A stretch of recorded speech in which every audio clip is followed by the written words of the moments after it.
Welcome back to another episode of Marvel News Desk, your best place to keep up with all the latest news, reviews, and speculation concerning Marvel films and TV shows. Our panel today, as always, are our faithful few. I don't know where I was going. I kind of got in the middle of that and just tailed off. All right, Adam. That is the story of my life. What's up, guys?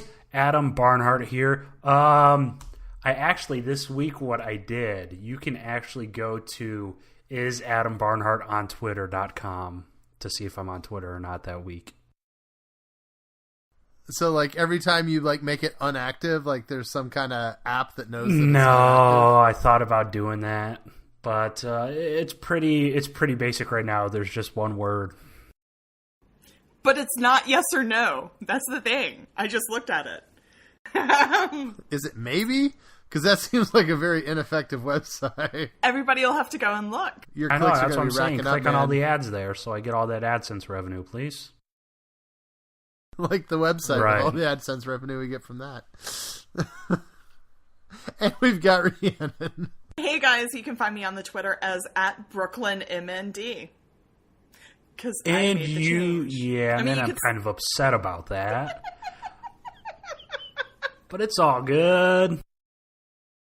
You were hoping to squat on that shot of I Patron, was going to sell Adam? it for at least $50. $20. $20. Nah, this would. You know, man, if you can sell Shot of Patron for $50, I'll give you 20 of it. That seems like a good deal. It's like a commission. It is a commission. It's not just like, it actually is one. I'm Caleb. You can find me on Twitter at Caleb A. Borchers, Borchers. We want to encourage you to subscribe to us over at YouTube. That's watch.marvelnewsdesk.com. That's been coming along. We got a few more this week. I think Mr. Media helped us out there get a few more YouTubers. So, also check out the second podcast in our Marvel News Desk family that's called AP Marvel. And their episode this week, I don't know what it's talking about. So, I'm sure it'll be great. I just didn't happen to see. All right. At the beginning of the show, we usually make some kind of small talk. I feel like it makes us endearing. And I was thinking, since we are now in the holidays, getting towards Thanksgiving, I thought this month that we could start the show with something we're thankful for. So this week, I wanted to say I'm thankful for all our listeners. You guys are pretty cool. We like the support that we get. We appreciate the Patreon particularly, but we also support all the tweets that we get and all the listens and all that kind of stuff. And just this week on Slack, we were talking about how negative people can be on the internet and how thankful we are that our listeners are pretty cool people and that we don't have to deal with all that negativity. So I am very thankful for that. Dude, we need time to prep for something like this. Oh, you don't have to say something else. You can just say that you also like our fans. I'll get rid of that deafening silence that was in the original. Never mind. I was going to say something, but it would come across bad, so I won't say that. I was just going to say I'm thankful for the Patreons that, give us $20 or more a month.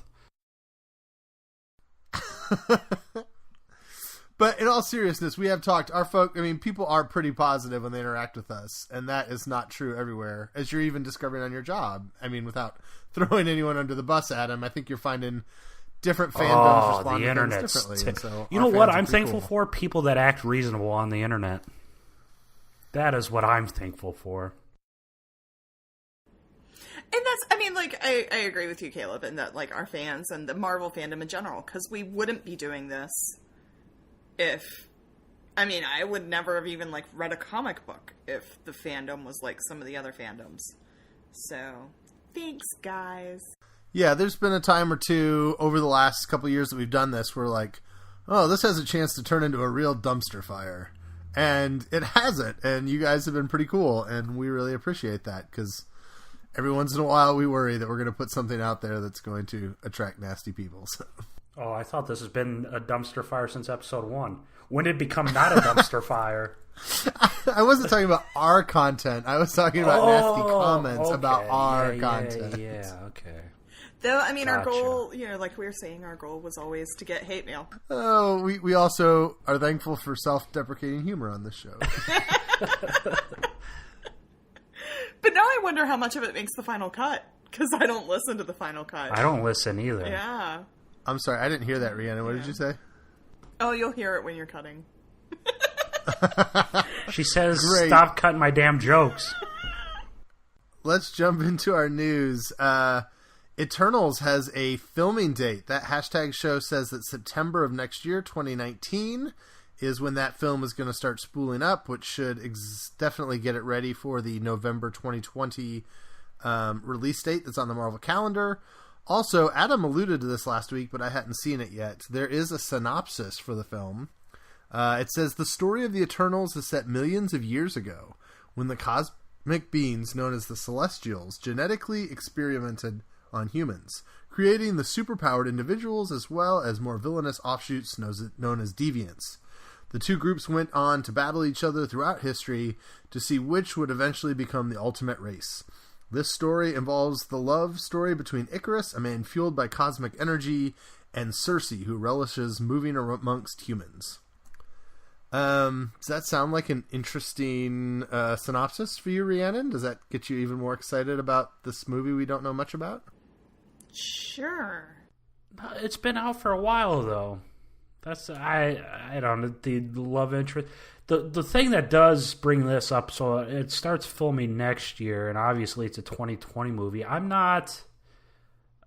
This might be the cosmic thing from here on out. You know, this might be the cosmic franchise. I think way back when Iger mentioned something that they had a, kind of an Avengers-esque type franchise in the works. This very well could be it. Guardians 3 is postponed indefinitely. I'd be very surprised if the whole cast was back for that movie anyways. So this very well could be the primary thing moving forward. It's kind of a fresh slate, at least when it comes to outer space and cosmic things. Yeah, but are you sure this is even going to be cosmic? I mean, this synopsis says that it's experimentation on humans, and then talks about kind of the ultimate race, I assume meaning the ultimate race on Earth. What it is, it's the replacement for Inhumans. I mean, this is what it is. It's pretty much the exact same thing, and you have Icarus and Cersei, and it's essentially going to be what Inhumans would be in the movie theater. And it would take, who would think that like an Eternals or Inhumans would ever go on Earth? Shouldn't that be all like a cosmic property anyways? So I've only read half of the Inhuman stuff. I'm through like 1980 or 1985 with the Inhumans. I read all the Inhuman stuff, the Eternal stuff that I've been slowly making my way through. All of it's on Earth. Like, the whole hook of it is that Greek mythology, like ancient religions, that like different pantheons of gods are all the Eternals that have been working around Earth. So I think with Neil Gaiman, or later on in the stuff I haven't read yet, they go outer space and they connect with Thanos and all that kind of stuff. If anything, it's more connected to Namor, because the Deviants live in an underwater city under the ocean. So I'm really interested. I still need to read more Eternal so that I know like the second half of their existence. But at least in their first two runs, this is sounding a bit different. The biggest thing is Icarus has a human love interest, and Cersei and Icarus have no interest in each other whatsoever in the earliest Jack Kirby comic stuff. And so that is, I guess that's the thing with this property, right? You can screw with it any way you want to. And there's only like 4 fanboys somewhere in the middle of nowhere who are going to be upset that you've messed with their Eternals, right? Like, there's not going to be any hashtag not my Eternals going on, so. Oh, there will be, and it'll just be those 4 people using it. But yeah, it's pretty much, it comes back to the Guardians, it's a completely unknown property. It's the first not unknown, but the littlest property we've gotten since Guardians, so they could do whatever they have. And that's the one thing, no matter how small of a property it is, or however small of a comic group or comic character it is, there are fans somewhere. That is the one thing I've learned. There's fans of anything. So, yeah. I mean, I don't really see the need to be super, super comic accurate with the Eternals, at least. It's not like it's Spider-Man, you know? So we've started to see some speculation about when we'll see trailers. There's been some guesses that Disney will save the Avengers 4 trailer for a Monday Night Football game on ESPN. There's also been some speculation that we'll get the Spider-Man Far From Home trailer pretty close to the Spider-Verse movie, so that it can be attached on front of that. These all sound very reasonable. Are you guys hopeful that these trailers are going to drop pretty soon? Let's let the record reflect the entity that reported the Monday Night Football game says if it's not Monday Night Football, it might be on Tuesday or it might be on Thursday. So it is coming sometime during the week. So there's a 3 in 7 chance that they'll be right. Yeah. So sometime between now and the first weekend, May 2019, we will get the Avengers 4 trailer on a Monday, Tuesday, or Thursday.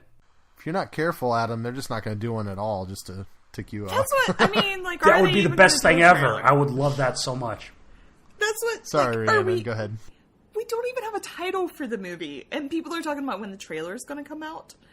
I would not be surprised if we see nothing for Avengers 4 until Captain Marvel is in theaters.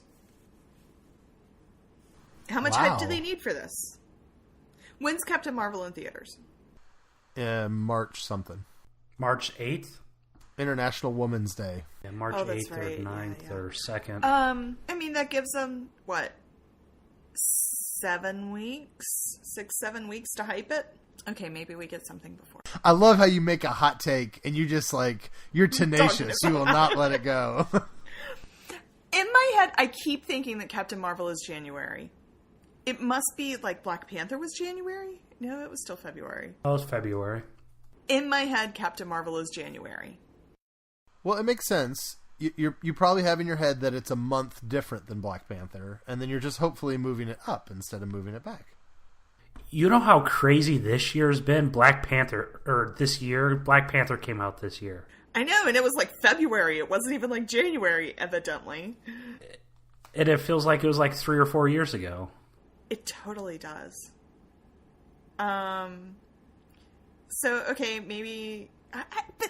But why are they holding it? Why are they being so secretive? Why don't we have a name of the movie? Why don't we have anything? If they're not going to, seriously hold out major stuff.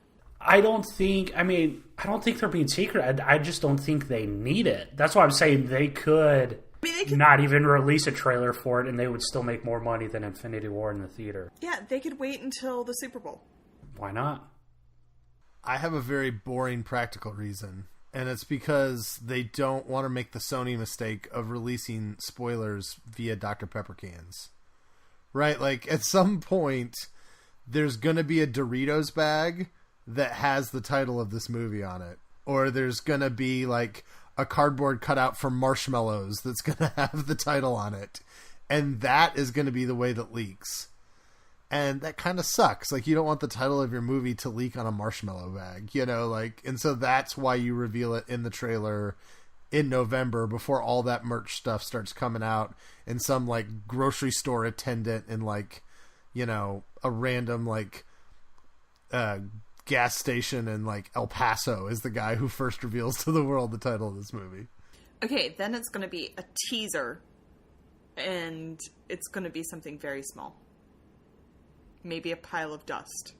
Yeah, I could see that. I think it would be really interesting if they just it was just a long, slow pan on Thanos' farm up to him and just shows his stupid smiling grape face again. And then the name of the movie and that's it. I could see them totally doing that. Cloak and Dagger is now officially filming. They did a kind of PSA to encourage people to vote last week. and we got to see kind of first test footage. There was Tandy, and there was Tyrone, and there was Mayhem Evil Lady, whatever her name was, detective from New York. That suggests that we're probably getting it pretty soon. It also said spring 2019 up in the corner. And it seems like this show is moving full speed ahead. So given all the excitement about the Disney streaming TV shows that we have coming up, is it starting to hurt your excitement at all about some of these older shows that are on different networks that aren't as connected and aren't Feige done? Or are you still able to get excited about, say, Runaways or Cloak and Dagger when we get news about it? I am more excited for Cloak and Dagger Season 2 than I am for a Loki show. What? Like, the properties they've announced... I mean, Vision and Scarlet Witch, yeah, but, like, I've never clicked with Loki. I've never clicked with Falcon or Winter Soldier, so... I mean, I love Cloak and Dagger, so I think the reason why I love Cloak and Dagger so much is because I went into it with really, really low expectations, I guess, and they came in above those expectations. It kind of came out, it was in a little bit of a drought, so it's like, and then they kept pushing, they didn't keep pushing it off, but they almost delayed it of sorts, which is like, what's this scenario? And then it came out and it was good. I know Loki's probably big on Tumblr, Rhiannon. But I'm excited for Cloak and Dagger Season 2. Pokaski, that dude's the man. He's such... That's why we need people that read comics to do these shows. He has crazy, crazy Easter eggs. Like Z-list characters. Like, who is that? Is it Mr. Jip? Yeah, that's was that right. The character? It was just like stuff like that. Things that have no reason being in that stuff, and they are. And it's just cool. I mean, it's cool. That is why I am more excited for Cloak and Dagger Season 2 over Loki. I mean, I don't know. Loki's not that. I don't know, guys. I don't know. But, I'm Mr. Iron Fist, so, I mean, it's not like anyone, listens to my opinion anyways. So. I was about to say, please send all of your hate mail to Adam Barnhart. Go ahead. The Loki hater. Go ahead. That's true. Talk about a fandom that could get angry. I bet the Loki Seriously. fans, I bet. That's going to be bad. I already know that's bad. I mean, I don't know. Hashtag not my podcast. Go ahead, whatever. I mean, to me, it's just like... Loki fans to me, I don't know. Every time I see someone tweeting a picture of Loki or posting a picture of Loki, they also tweet about, like, Charmed and Shadowhunters and this Legacy show and the originals and Supernatural. It's just, I don't know. We're two different demographics. I'm not in that demographic. And I think I maybe just pissed Rhiannon off because I'm pretty sure she listens to some of those shows. But I am not in that demographic. Nothing against, I've heard the Charmed reboot's awesome and stuff. But it's just not my demo. And I don't want to call Loki one-dimensional, but you kind of know what you're getting with him. You kind of know what you're getting with him in the sense that you don't know what you're getting with him. Does that make sense? Caleb, you've been scrambling to come up with a question for this. You really seem to have triggered Adam. Oh, I'm not I'm just saying. I mean, Loki's all right. I'll watch it. I mean, if you want to trigger me, let's bring up that Iron Fist costume. That'll trigger me. We're getting there. I just love that I tried to come up with a question to generate conversation, and I hit one that. I know. I'm pretty good at this job. I feel you're like you're really good at this. It's like you've done almost 100 episodes of a podcast. See, and that's the thing. You guys don't know if I was being myself or just making stupid up for content. I guess we'll never know that you do like Cloak and Dagger a lot, and it's a good show. Like Cloak and Dagger a lot. It is. I think it exceeded all our expectations, right? I know my expectations were super low. Definitely. It exceeded all our expectations. But I had a hard time getting excited for the first season, and I'm having a hard time getting excited for the second one. But I know when it comes, it'll be quality. So if they really want to pump up my interest, all I need is a couple of well-placed social media posts that show the Runaways cast hanging out with the Cloak and Dagger cast over the next couple of weeks. And the possibility that we're going to get a crossover between those shows would be enough to super pump me up.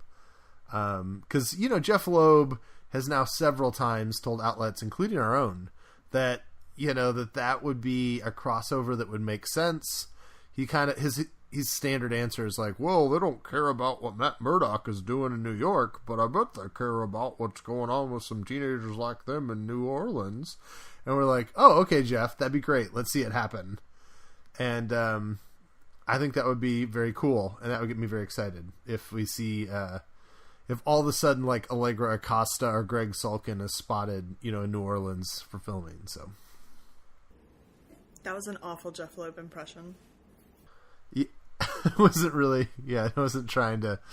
Mr. Twitter keeper. So what? Yeah. What are we calling that character? Roundtable. Awful Jeff Loeb. Yeah, media roundtable Jeff Loeb. All right. Here's another story that I feel like is important enough to talk about, except for I don't know what to ask to make it interesting. That hashtag show has reported that David Callaham, or Callaham, I don't know how to pronounce his name, the guy who wrote Wonder Woman 1984, has been signed up by Marvel to write a script. Does that spark your guys' interest at all? Do you have any thoughts? Do you know his work well enough to know what he'd do? I think the big story here is that they are cranking up the machine to keep on moving. Like, I think we get this... I know this is not true, but sometimes I feel like because we don't have the movies after Far From Home, it feels like the MCU is going to fall off the edge of a cliff and disappear. And it really makes me happy every time I hear them hiring somebody else for something else afterwards, to know that there are plans in place, even if I don't know them. Well, and this could be a TV show.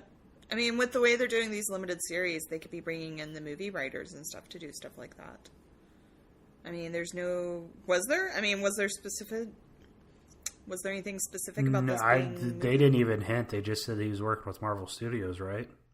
So this could be the TV show stuff. He could be doing the Loki stuff.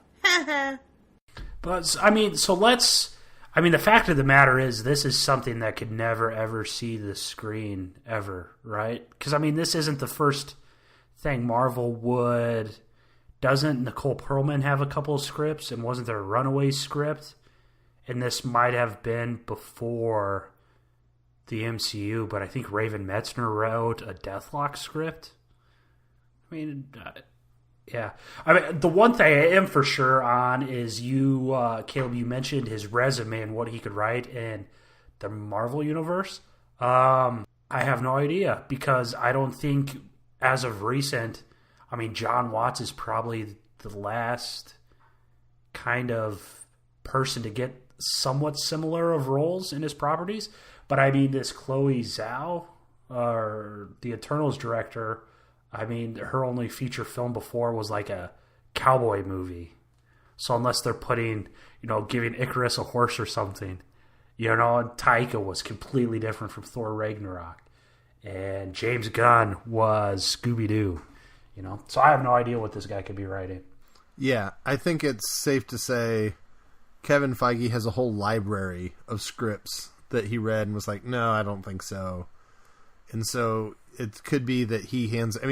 it's sitting right next to the John Ridley ABC Marvel pilot pitch, right? Like, it's right there on the shelf next to that. Now that you bring up a good point, we should... let's talk about that. How all of these ABC shows, what are the odds that they are happening with these new Marvel streaming shows coming up? Because we haven't talked about that yet, have we? We have Ridley, and we have Jessica Jones 2.0, and we have New Warriors, and we have something else. And the Untitled Female Show, which maybe is the Jessica Jones one and maybe isn't the Jessica Jones one.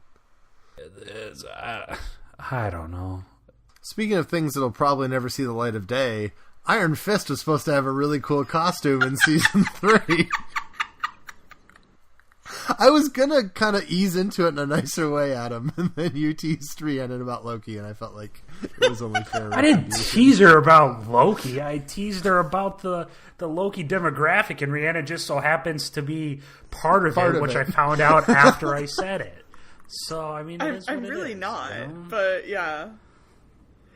Rhiannon, I want him to feel guilty. Don't let him off the hook. I know. Oh, no, I'm borderline psychopathic. I'll never feel guilty. Dude, I already got attacked by Shadowhunters fans this week. Did you really? Oh, yeah, you did. I saw that. Yes, you did. Like, all the stuff we've said in this podcast that could trigger hate mail, I get tweets, like, immediately just like, boom, I unfollowed somebody. I'm so sad about it. Because I said something moderately not good about Shadowhunters. It wasn't even... Which I've never watched. I don't have any really feelings on. Sorry. It wasn't even I opened the show with how thankful we are about the tenor of our fans. And we're not participating in that, goodwill whatsoever. Sorry, guys. Okay. But, I mean, they launched a campaign around the death of, one of my favorite media personalities. So that's kind of my beef with it all. But you put out negative energy and then Iron Fist got canceled. So I think there is a direct correlation there. I actually quit Twitter and Iron Fist got canceled. And that's the only reason I'm still on Twitter at this point. Thank you. Just because once I leave, Daredevil's canceled, and then I'm not sure, I'm doing it for you, Rhiannon, so whatever. Thanks, man. Thanks. So bringing it back to something, bringing it back to resembling what we're supposed to talk about. Yeah, but I'm trying to pass the conversation around because I don't want to talk about it because I'm going to swear. Okay, Rhiannon, I think it's fair to say, even for those of us who don't have Adam's investment, basically the news, which I've not got to, apparently Danny Rand, Finn Jones has suggested that he saw the costume that they were moving towards for season 3. And it was going to be like the green, almost like army camo colored, long sleeve Iron Fist costume with the with the dragon on the chest, some utility belts kind of around the waist with holsters for the gun. The Orson Randall Immortal Iron Fist costume. I think even for those of us that don't love it as much as Adam, it's a real disappointment not to get to... I saw that and it felt like a punch to the gut that now I don't get that. Yeah, Iron Fist is a punch to the gut because Raven did such a great job with the show and set it up in such a cool place. Like, the outfit he's wearing, whatever. Yes, that's exciting. I don't think we would have gotten the dragon tattoo on the front of a shirt, but who knows? Maybe Danny would go there. Maybe they would work it in, a way, Ward talks them into it, they just do it. They make it up. It's a marketing ploy or something. But, all of the thoughts of what could have been are really sad. But I hope maybe some more of that leaks out. I think Raven had some really cool plans. And I hope he shares them. I don't know. I had a show this week that was, canceled. That's completely unrelated to Marvel. And, the showrunner was like, hey, here's, 3 pages of the script that I, wrote for season 3. So you don't want that, Adam? You don't want to know anything? No, I don't want that because I know the first damn script he releases, there's going to be Shao Lao in it. So, no, I don't want to see that. Of course I don't want to see it because I know damn well... I don't want to see it. Maybe... It would have looked cool on screen. They wouldn't have even needed the yellow mask to do the Orson Randall look, and it still would have looked dope as hell. I'm just amazed that we didn't consider this. We talk so much about the costume, and could they do the collar, or would the collar work, and does he want to look like the green and yellow one? And then we talked about the tracksuit. Looking at that Orson Randall suit, I'm like, oh, this is the obvious way that they could do a comic accurate costume in a way that would work in this universe. I'm shocked we hadn't thought of it before. Yeah, they're not going to do the plunging V-neck for sure, It was dope. It'd be super cool to...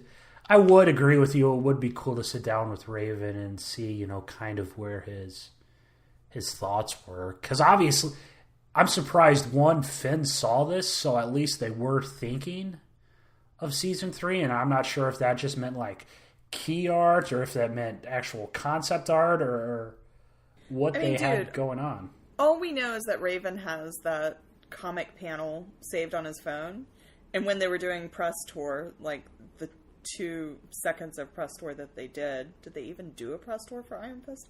But anyways, while they were doing it, you know, Raven at some point was like, hey, I think we can throw this in next season. And I mean, we don't know how formal it was.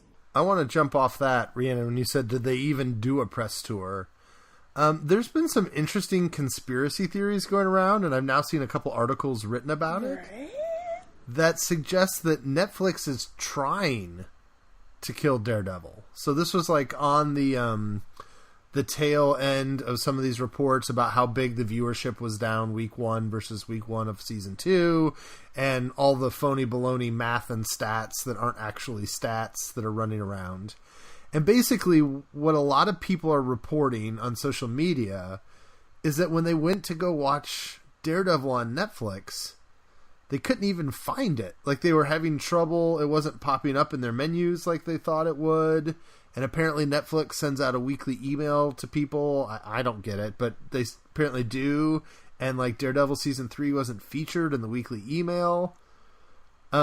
Did you experience any of these things? And how credible do you think it is that this is something that happened? All right, well, I've been following all of this very closely. One, I do get like the little Netflix pop-ups, like my phone. I get a pop-up, you know, this show is starting this week. You should watch it. I don't remember getting one for Daredevil, but I didn't need one for Daredevil. Like, are they still going to give me the pop-up if I was watching it at 3 a.m.? I don't know if I get the newsletter, it goes straight to my spam. I haven't read it. But for every article, I mean, yeah, like, I wonder how all of that works. Like, I've wondered about, like, the marketing and everything. And as far as Netflix, because they didn't do anywhere near, I mean, even with Daredevil, they didn't do anywhere near the amount of marketing that they did on everything pre-Defenders. They didn't do subway billboards. They didn't, you know, I was excited about being in New York, seeing all of the stuff that I've seen in Twitter and just pictures and stuff before. They did like the big electronic billboards, but only at New York Comic Con. The ones that were in New York were in the vicinity of New York Comic Con. So I would buy that maybe Netflix knows this isn't a series. I don't know. And I also wonder if, like, maybe if Marvel is responsible for some of the, you know, we don't know exactly what the deal is. I've wondered if Marvel was responsible for some of the advertisement. Therefore, they just didn't do any because they want the character back. And, like, maybe they have a fear that, like, Daredevil will be super successful and Netflix will pay anything to keep it there. Because maybe they want the characters back because they have their own plans. Which would seem silly because, like, they can still do whatever they want with them right now. But for every article about how the viewership is down and all of that, there's some other metric that shows that it's super high. There's this one thing that judges impressions of a show, and it says that, like, Daredevil was the most popular streaming show of the Halloween season, like that week of Halloween. There's several other things. I don't know. It's kind of like watching election results come in. I can't do it. I just want the final news. So, Caleb, let me ask you this, Caleb. Why do you think this is kind of like fake news? Why do you think these numbers aren't true? I mean, if you think the bad stuff isn't real, you can't think the good stuff's real, right? I mean, I guess why are you so against the thought of these research firms not having access to some sort of data to make these conclusions from? So, first of all, it's not Netflix data, which there's a reason Netflix doesn't share information like TV networks do, and it's because they want it to stay proprietary. So the idea that somehow like some little tech firm is getting around that, I find unlikely. More importantly, like one of them I looked up, I forget, I tweeted about it. The one that said it was a 57% drop. I went online, I tried to find their methodology, and they don't ever list it, which to me is a red flag. Like, why don't you share how you're doing this? But when I finally did find something on their website, they're like, we have 100 million people who give us information about what they're watching in a weekly survey. But then the data specifically said it was for U.S. viewership.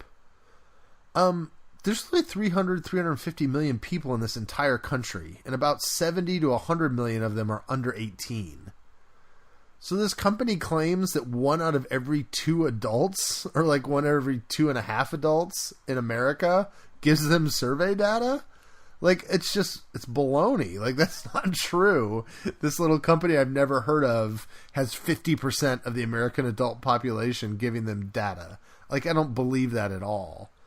So I guess I would take this stuff more seriously if someone would share, you know, like when you see a survey, like a political survey, at the end of it, they have to say, this was our sample size, this is how we contacted them, this is the plus or minus error on it. I just would like to see some of that to believe that any of these numbers are true. Also, that 57% drop paid no attention to the fact that people don't binge like they used to. If you told me that Daredevil viewers watched 57% as many episodes of Season 3 in the first week as they did of Season 2 in the first week, I totally believe that because most people are starting to slow down on the binge. You know, I don't watch those shows as fast as I used to. Some people like Rhiannon still wake at 3 a.m., but like the whole way that people are consuming these shows is changing. And so, yeah, I totally believe that. I'd like to see those numbers after a month instead of just after a week, because all the week measures is binge watchers. Does that make sense? Yeah, I mean, my mindset is that all these shows are done regardless if the numbers are real or fake or not accurate or whatever you want to call it. You know, I think Rhiannon did kind of hit the nail on the head. I mean, I don't even think it's Marvel TV making the decision, you know, if they want the characters back, you know, and they have every right to, and that's the thing. I have no idea how these deals work, but there's got to be some sort of, obviously with the Netflix case, I mean, Netflix orders 13 episodes and then Marvel TV pretty much, you know, takes it from there and does all the writing and stuff. And now Netflix is starting to get into more and more programming and stuff in-house. You know, I know they're hiring. I followed a couple of Blacklist writers that have since just been hired by Netflix just to write movies for Netflix. You know, and when this deal was first signed, it was kind of before Netflix started pumping all this stuff out. You know, they've since signed deals with like Mark Miller.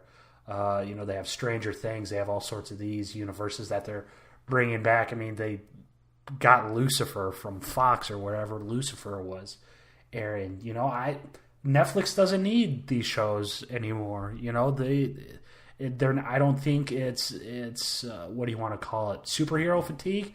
I just don't think they need these superheroes. Michael B. Jordan's doing a superhero property for Netflix, I believe.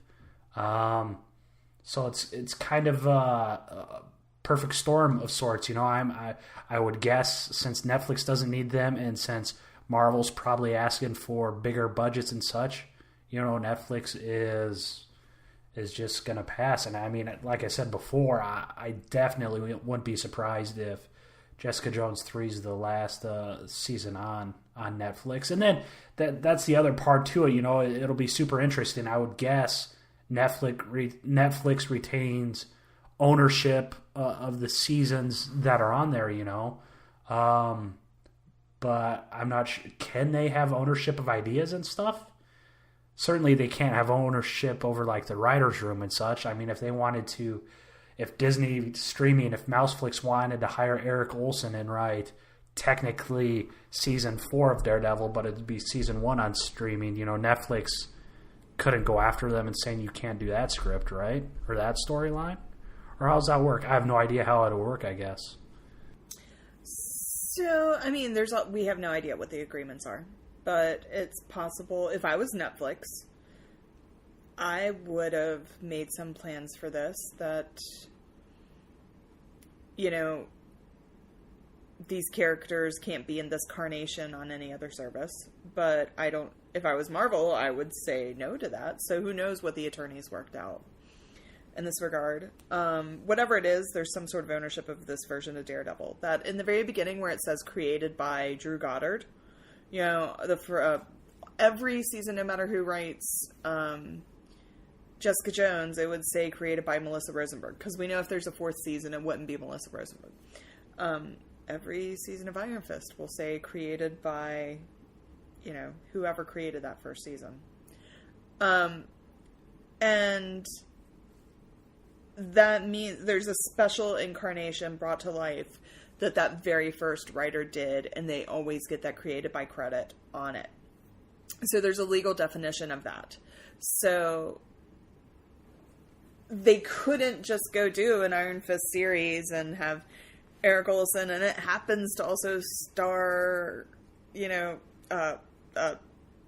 Finn, and it also happens to have, you know, there's some things that there are ownership in that.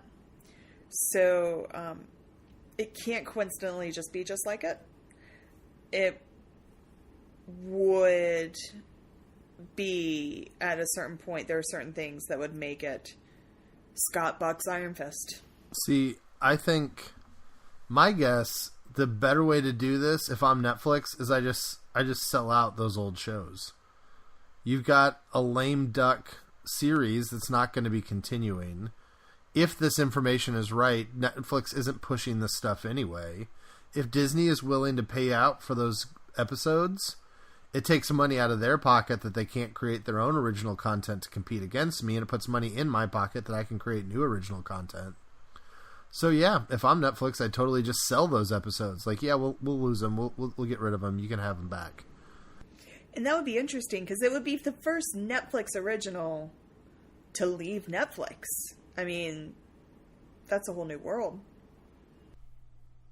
So let me pose this question. Do either of you subscribe to Netflix solely for the Marvel shows?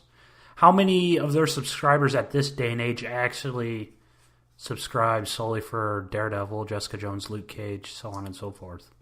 I've been thinking about this, because if they cancel Daredevil, I'm going to be really mad. And I would like to cancel my subscription right then, even if I renewed it like 2 months later. But at this point, I have the subscription, my mom's logged into it, she's sitting at home binging, and occasionally she logs in at school, she's a teacher, and, you know, shows, like, there's more than just me using my account.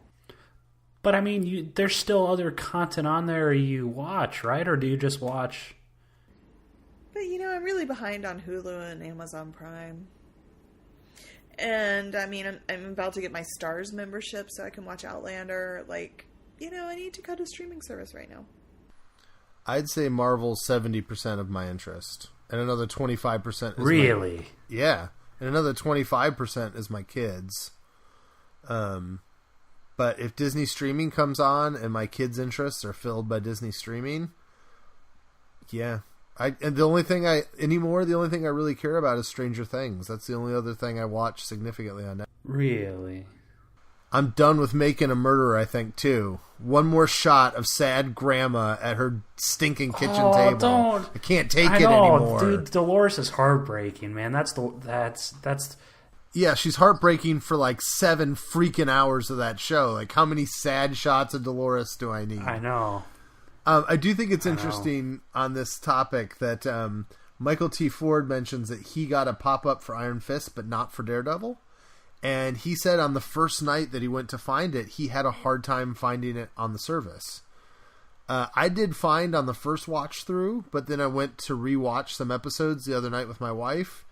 It took me 5 minutes to find Daredevil. Like, usually they're like, do you want to watch this again? Do you want to watch this again? Like, they like send the same show at me over and over and over again. The other day I had to literally search by the word Daredevil to find it. So something's weird is going on. I don't think this many people are commenting on it out of nowhere. I don't even know how Iron Fist was. I watched the screeners and then I pulled up like the last couple of episodes like last week or something, and it was long gone by then. Same with Daredevil. They're doing the teaser thing, which is eventually going to turn into ads, and then they keep like Adam Sandler's always like my recommended thing, and I don't even watch stand up, and then I don't watch horror movies, but I always get the Haunting on the Hill or whatever it is, which they say is fantastic, but it's definitely not an algorithm because I don't watch the stuff that they're recommending or showing me, I guess. All right. Our news has gone a bit long, but that's okay. I did have a couple more things here to talk about. I guess I'll do the thing where I just say the rest of the news, and if you guys find any of this interesting, we'll talk about it. We have official title for the PG-13 Deadpool movie. It's going to be called Once Upon a Deadpool. It will have a very limited run. It'll only stay in theaters until Christmas Day. And a lot of the proceeds of it are going to go to charity, which Ryan Reynolds says is one of the only reasons why he agreed to a PG-13 version. Venom, there was Jeff Bach from Exhibitor Relations, a box office analyst, suggests that the success of Venom could mean that Spider-Man might get pulled back out of the MCU because Sony is getting confident about their ability to make good movies again. And we got the official okay from European regulators for the Marvel Fox deal. To my knowledge, the only major one they have left to get over is the Chinese approval, which I heard was supposed to happen mid-October, but I have still seen no reporting on. So, do you guys have any thoughts about Once Upon a Deadpool or Sony's newfound confidence or the European regulators? Fred Savage is in the movie, man. That was the other big part of it. That the new scenes they filmed were with the Princess Bride type stuff. So I'm excited for that. Should be.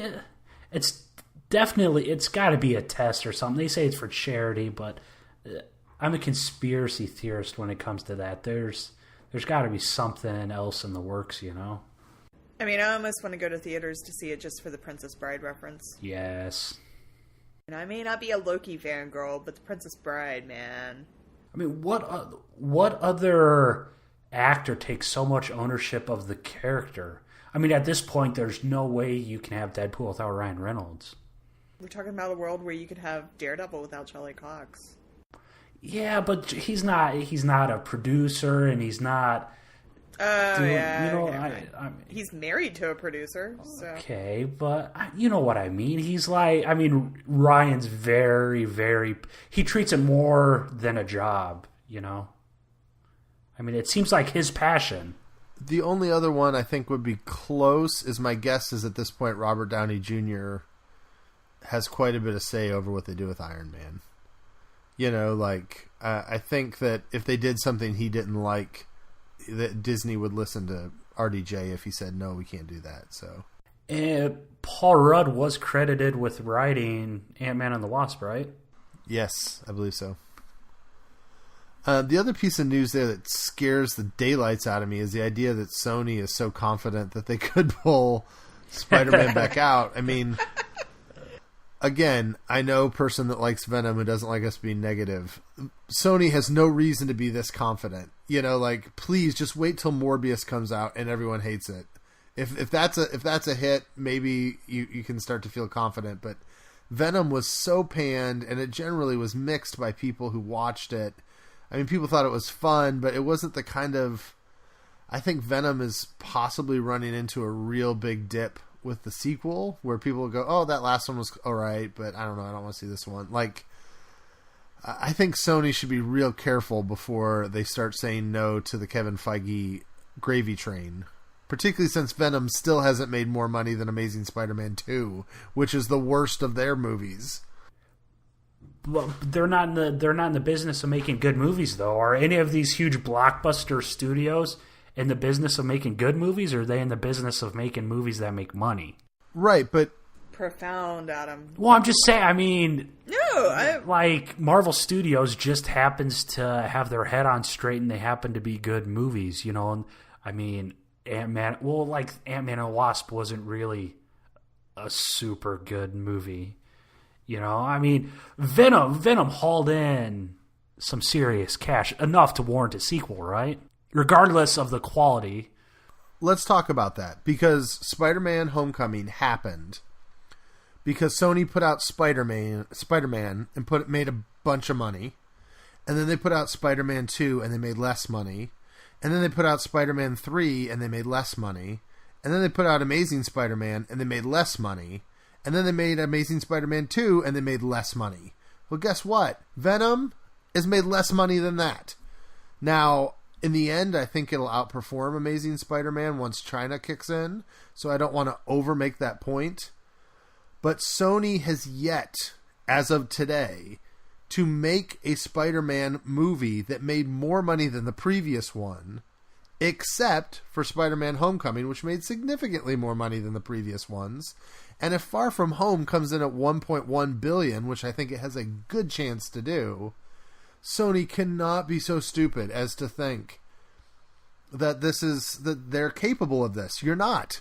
And all this talk about Venom still made less money than Ant-Man and the Wasp. Venom has still made less money than Logan. So, I mean, I'm sure they made it cheap enough that they're making a profit, but it's not like they're setting the box office world on fire. I think the Venom thing is way overblown financially.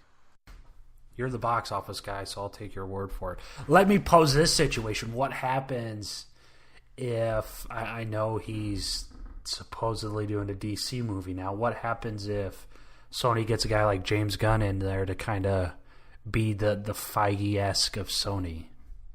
That'd be dope, right?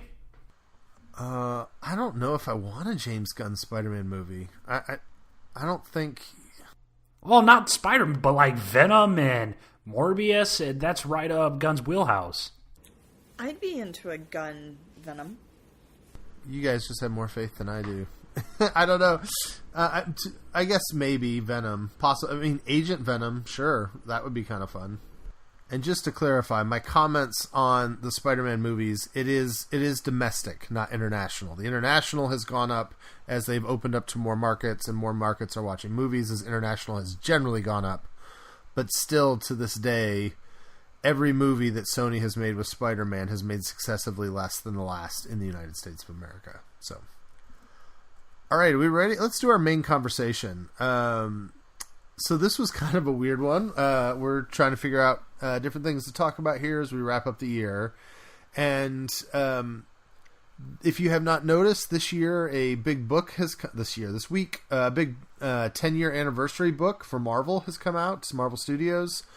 A lot of clicky baity websites have been furiously screenshotting and scanning in the pages of that book and putting them up as articles, which I find a very interesting idea. You're welcome, Caleb. You guys haven't? I haven't seen it on your site. Have you been doing it? Yeah, a little bit. You don't even read our site. Every time you post a link, it's from the competitor, the competition. I actually have a thought on that, but we'll talk about it not on the podcast. Okay, I won't say my next comment. But anyways, but this book has come out, and people have been generally just lavishing praise on Feige. He's won a bunch of awards lately. So we thought we would take a little different spin on it, just for fun. Kevin Feige is not, in fact, infallible, as much as it seems like he may be. And so we thought we'd ask the question today, what has he got wrong? Not because we love being negative. He's done so much so right. We are very thankful for Kevin Feige. But I thought it would be an interesting thought experiment. What has Kevin Feige done where he maybe made a misstep or where things did not go the way they should have? And so that was a question I posed to you guys. I know I have a thought or two. Do you guys have anything that you have thought of in your pre-show thoughts about something that maybe Mr. Feige didn't do right? Bleaching Thor's eyebrows in Thor 1. He didn't do that right. Or what, I guess, yeah. That was the amount. I mean, that whole Amy Pascal Spider-Man press tour was Feige making bad decisions by being there. Like, is that in the contract for Spider-Man? Like, yes, Feige, you get to make a Spider-Man movie, but you have to sit beside Amy Pascal for interviews. Why didn't he come out and clarify anything with that? You know, he provided us with, you know, arguably one of the best reaction, you know, gifts of all time. But right? I get how secret he is and the secrecy behind it. But him, that's kind of a silence speaks volumes situation. You know, she's over here saying that, you know, it's MCU adjacent and things like that. And then you have the universe talk, but it's not the Marvel Cinematic Universe. I mean, did she throw a sandwich at him? Wouldn't you want to... I mean, if I was Kevin, I would be like, listen, I'm going to Entertainment Weekly and let's, you know, Venom's not in the MCU. You know, why can't he say that? I don't know. And that's the thing, you know, like, in general, I feel like people are going into interviews not knowing what they can say. Like, I feel like Marvel's gone so secretive that they give them so little they can say that people start trying to make up what they can say. And, like, the fact that Amy Pascal would be in that same situation, just... Yeah, this was on my list. This was not planned super well at all. And I think part of what's going on here is I think Feige is still over a barrel a little bit with Sony. He wants Spider-Man in his universe very badly. He knows it's good for his movies to have Spidey. And so he just has to put up with a lot of stupidity and incompetence to make it happen. You know, like, it seems like, this is totally my assumptions from what I'm reading from a distance, I think Pascal has a fragile enough ego that Feige cannot reprimand her in a public interview. He can't turn around and be like, Amy, that's not true. We didn't talk about that. You know, like, he wants to keep a good relationship with her, and they've known each other for a long time. That's true. And so he has to play nice, which means he has to play games about MCU adjacent. And as long as they don't do anything in the movies that's not okay or that screws with his continuity, he can put up with it. When I first saw all this stuff, I thought Venom was legitimately going to have a Spider-Man connection. I was expecting some kind of goo to come back from Infinity War on a spaceship. I was expecting Tom Holland and the Daily Bugle to somehow show up in Venom. And after seeing Venom and how not at all related it is to the Tom Holland universe, it made me realize that, like, Feige was just BSing his way through those interviews so that Sony would stay happy and it would help them make some Venom money, and so he could keep everybody happy for his Spider-Man to stay in his universe. But that whole thing went down really weird, and the fact that they did not have this, like, a coherent message about the only thing that people were going to ask about seemed bizarre to me.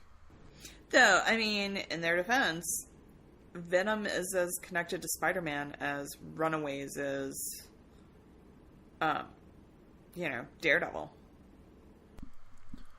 Yeah, that's totally true. And that's where, I mean, let me ask this while we're talking about this. I mean, do you guys feel like Feige is, how honest do you think Feige is? Because, like, they always talk about connection, and they're like, well, it's the same universe.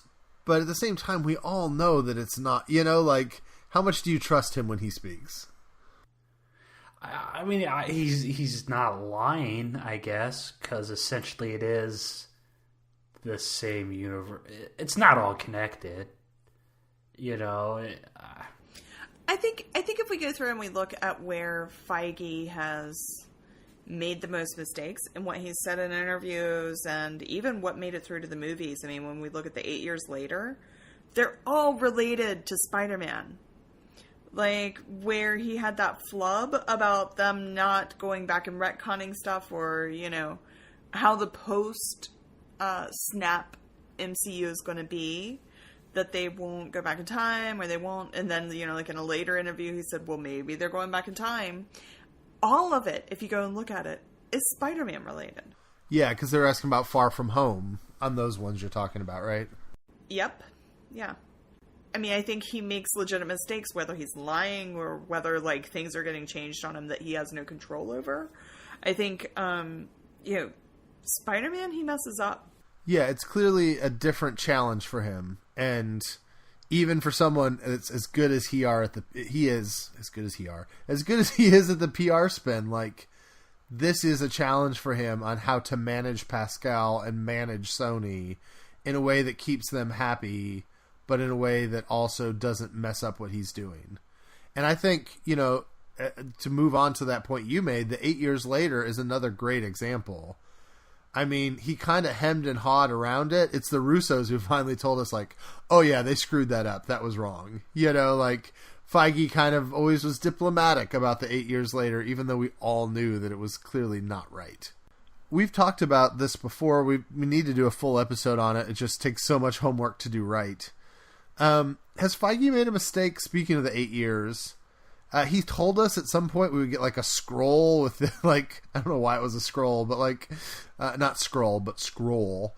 Of all of the timeline issues in the MCU where all the things fall in place. It's never actually come out. Has Marvel been too cavalier with maybe their dates and their timeline stuff, particularly when you compare to Lucasfilm that has a full calendar with every year and every day and exactly where the events fit together? Maybe they can't do that until we have Captain Marvel, since she's going back in time and filling in some dates. It's about to get crazy, isn't it? With Avengers 4, the prevailing theory is that it's at least 5 years in the future, or if you're a certain website that's also calling it Avengers Annihilation, that it's 20 years in the future. It's bonkers. And that's why, I would guess someone, maybe Kevin himself, told Jeff one time to never, ever, ever bring up a date ever. If you want these characters to do if you want these characters on your TV shows, don't. Because, there's not a single date reference in any of the Netflix shows, is there? S.H.I.E.L.D.'s obviously the closest we've actually come to a TV show adhering to the movie timeline. Technically, the Netflix shows start after Avengers. Because they had the incident in New York, but they don't tie in anymore after that. That could be like a month after the incident. It could be years after the incident. My criticism, I'm impressed with Star Wars because they do have a very specific chronology and people whose full-time job it is to keep that chronology across all the formats they have. But they also don't live in a real world. So, for us, I watched Iron Man the other night, and there's, comments about MySpace, right? It's just, and the phones that they're using. The fact that they live in our world makes it much harder because we know what certain references are. Whereas, in Star Wars, it's all fake years. There's no, nobody can go, oh, that outfit's really out of date based on Tatooine fashion of whatever. Sure, there's some nerd somewhere that's worried about those things, but... damn well someone's doing but that. Generally speaking, it makes it so much easier that they're in that kind of universe. I think the biggest continuity stuff, the president stuff always bothers me. Obama and Hillary actually exist in the television shows, but the presidents are all fictional in the TV or in the movies. That's frustrating. But all right, did you guys have any other flaws in Mr. Feige's running of things that you had come up in your mind? I like how we're kind of contradicting ourselves on this episode, aren't we? We just talked about, causing a dumpster fire reaction incident of ourselves. And this is the one topic that's most easily going to piss off a whole lot of tweeple. I guess. In the end, I think we all think these things are insignificant. It's just something to talk about. Not all MCU movies are as good as they should be. The first two Thor movies were brutal. I'm not a super huge fan of the first Cap. A lot of people say Age of Ultron's a misfire. I'm not sure if that's something on Feige's fault or what. I will say it is peculiar, and I understand where he's coming from, but he's still radio silent on the whole James Gunn deal. Yeah, I was wondering if that was going to come up. Is the James Gunn situation a Feige mistake, or is it something you think that was beyond his control? Well, no, it wasn't his mistake by, did Feige stand up for him? I mean, James Gunn reported directly to Kevin Feige, right? Why hasn't he hasn't said anything, I don't think. I mean, it's going to happen sooner or later. I mean, even on the press tour for Captain Marvel, somebody's going to ask about it. Yeah, you would think so. I think he's going to stay away from it. I think he's going to stay away from the gun subject. I think he's going to avoid joke something. Maybe not joke, but just... I think he's going to stay as far away from saying anything on that as he can. Yeah, I just don't think he has anything to win by it. He's very good at not answering questions, so I think that he'll be asked them and he'll deflect them. That's the thing. I mean, why does entertainment need to be any different than sports? I mean, you have, like, comparing it to, like, football, at least coaches will provide you a somewhat transparent report on players, right? It's not like they're like, oh, no, I'm not going to tell you what happened to Tom Brady because I don't want the other team to know what's going on in this weekend's game, right? Is that a fair enough comparison to make? You made a huge mistake by using the phrase Tom Brady, because I live in New England. Okay. Belichick never says anything about anybody. But, okay, that's the one exception in the National Football League. So that was a bad... Right, but he does. He never, ever, like... I think Brady was on the injury report with quote-unquote upper body injury for like 4 years in a row. Okay, every week, week in, week out. Okay, but was questionable with the upper body injury. Let's compare normal, the normal status quo of NFL teams, the meat and potato of the NFL teams. I think the analogy still stands true. I mean, they provide at least some updates, and you have these reporters reporting on it, and teams will confirm and spokespeople will confirm. Whereas, no, I'm sorry, I don't think it's a good comparison. I mean, there's just so much regulation on what is conveyed. It's all triggered by the gambling industry or sportsmanship.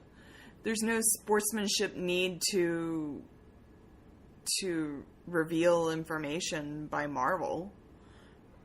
They get to choose what they want to reveal and what questions they want to answer. They owe us nothing. Yeah, I agree. Neither do the Arizona Cardinals. Don't owe me a Super Bowl. I agree with Rhiannon as much as gambling is the reason why sports do that. Like, the only reason the NFL has injury reports is because Vegas demands it. I mean, that's really it. There's got to be prop bets on movies. I mean, not at the volume, but... and I think some of it, too, is it comes down to your bosses. The NFL makes coaches talk, but I think Alan Horn and Bob Iger really don't like that kind of PR. I think they're very sensitive to that PR. So, speaking of that PR, I said Kevin Feige can dodge questions well. One of the questions he's dodged continually since it happened was what happened to the Inhumans. So the reason that I thought of this topic was because we just passed Inhumans Day. The day when Inhumans was originally scheduled to come out in theaters. And this is still my number one complaint about Feige, because he really, asked about honesty. I think he's been really good to fans. I think he's kept his word, and when he says they're going to do something, they do it. I love that when Marvel puts out a slate of films, you don't doubt if those films are going to be made. They get made. I mean, Ant-Man took forever, but they made the Ant-Man movie that they said that they were going to deliver. It changed directors, all that stuff, but they said we're going to do it, and they did it. And almost everything that Marvel has said they were going to produce eventually came out. Inhumans is the one place I just am so frustrated. Like, you can find quotes of Feige saying, oh, it's definitely going to happen. We're pushing it back a little bit, but it's going to be there. And then last year, I don't know if you guys remember this, he said something really weird, like, well, it's on TV now, but I think it still could happen in Phase 4. I think they replaced it with Eternals, is frankly what they did. But, like, as a fan of that property, it's the one thing that still bothers me about Feige is he kept giving these answers of like, oh, it's going to happen. We just pushed it back. It wasn't the right time. We love the property. We just wanted to develop it a little more. And then they gave it away to Jeff Loeb. It got ran into the ground, and nothing ever happened with it. And it's my one big complaint with Feige is that they announced that movie. They told me it was coming. He kept reassuring me that it would come. I say me as if he's speaking to me directly through the computer, but you know what I mean. Like, he kept saying it would happen, and it never happened. And that is my major frustration, because Marvel has been so good about actually producing what they've said they'd produce. I just think that was a mistake. We've talked about it a little bit, kind of in that vein. They did make the big Phase 3 slate announcement, and then they had to make some adjustments as time went on. In retrospect, was that a mistake, or do you think they did the right thing by revealing all of those movies all those years ago? I mean, they were able to stick pretty closely to it. It's not like when DC announces a slate.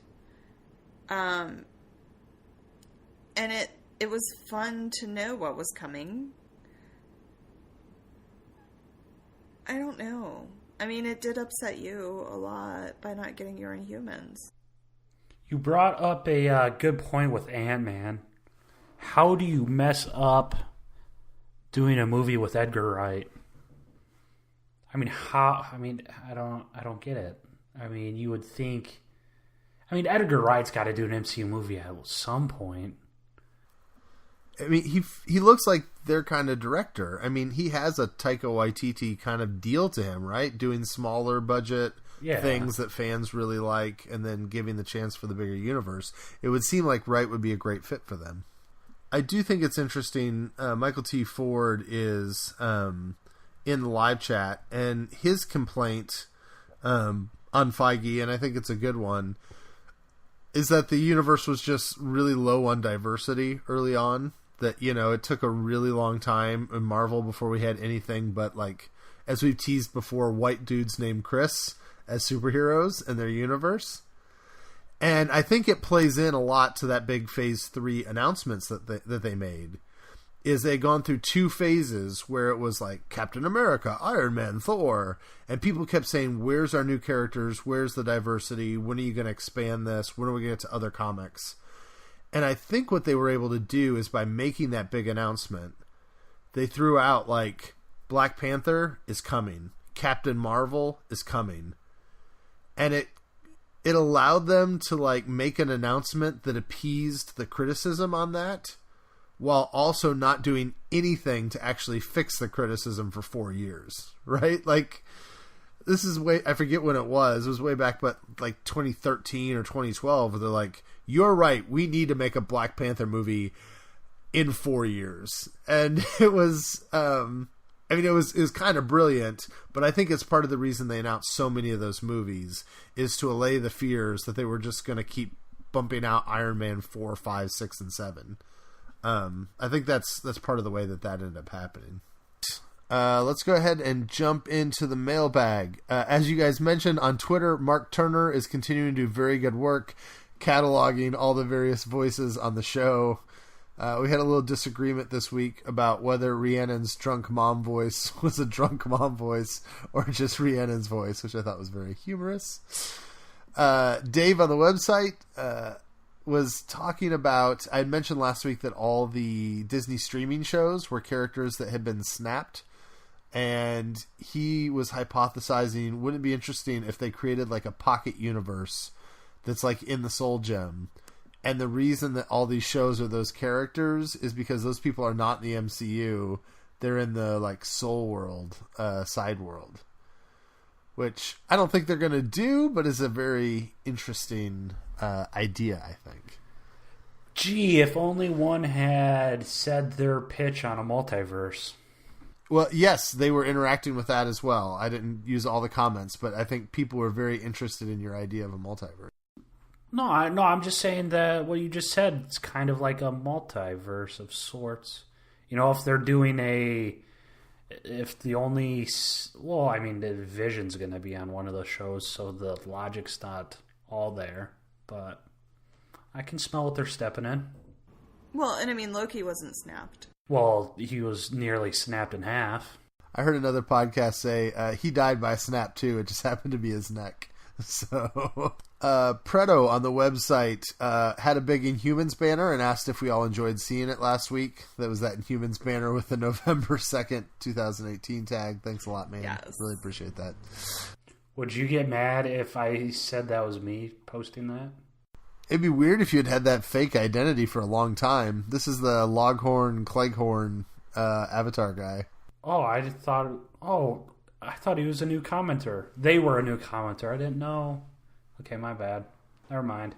I think he's a way back to MCU Exchange guy that hasn't posted in a long time. So I mean, you could be doing the Fisk thing and setting up long term situations. I'm in the end game now. Yeah, Love Waffle. yeah.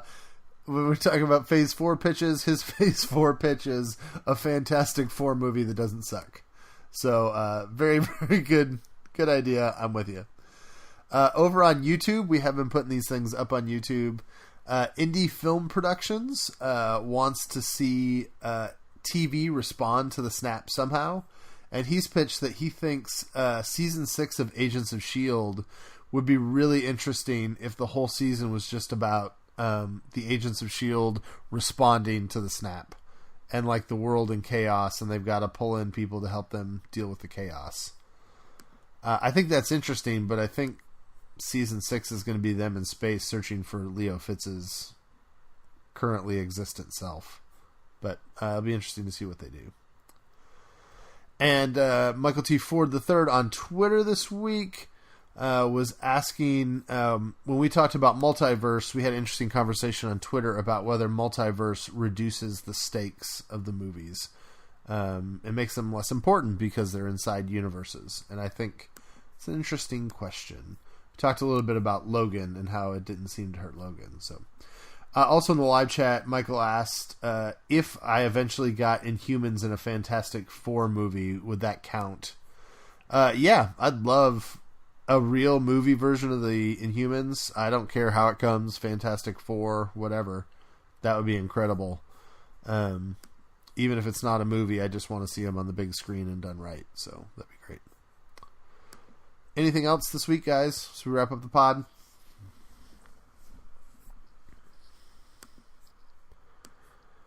All right, let's give you guys a little schedule information. We're going to take a week off at Thanksgiving. So we were talking, this episode's going to hit on the 11th of November. There'll be another episode on the 18th. I think we're going to maybe do a deep dive into Fox if nothing else happens. We'll be off on the 25th of November, and then we'll have 3 more episodes to end out the year, the 2nd, the 9th, and the 16th. Our big end-of-year wrap will probably be on the 9th, because the 16th we'll talk about Into the Spider-Verse. And probably Runaways. We think the embargo's up by then. So that's what's coming up. And I lost my notes. Thank you for listening to the podcast. You can interact with us a lot of ways. Send us a message on Twitter via @MarvelNewsDesk.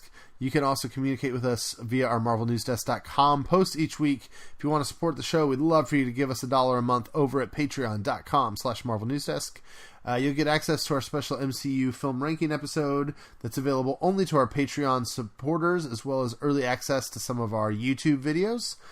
There will be also a special holiday edition of the podcast that will be only for Patreon subscribers, as we do every year. Like us on Facebook at facebook.com/MarvelNewsDesk, and subscribe to our YouTube channel at watch.marvelnewsdesk.com. You can help the show be more visible to others if you leave us a 5-star review on iTunes. Number one most important thing you do, however, every week is you listen and you tell your friends, and we're very thankful for it. Thanks to Tim Cox for our logo. He's on Instagram at TimVCox. And thanks to Alvin for the theme music. You can find him on a variety of social media platforms at the Skull School. That does it for now, and we'll see you guys next week. Bye.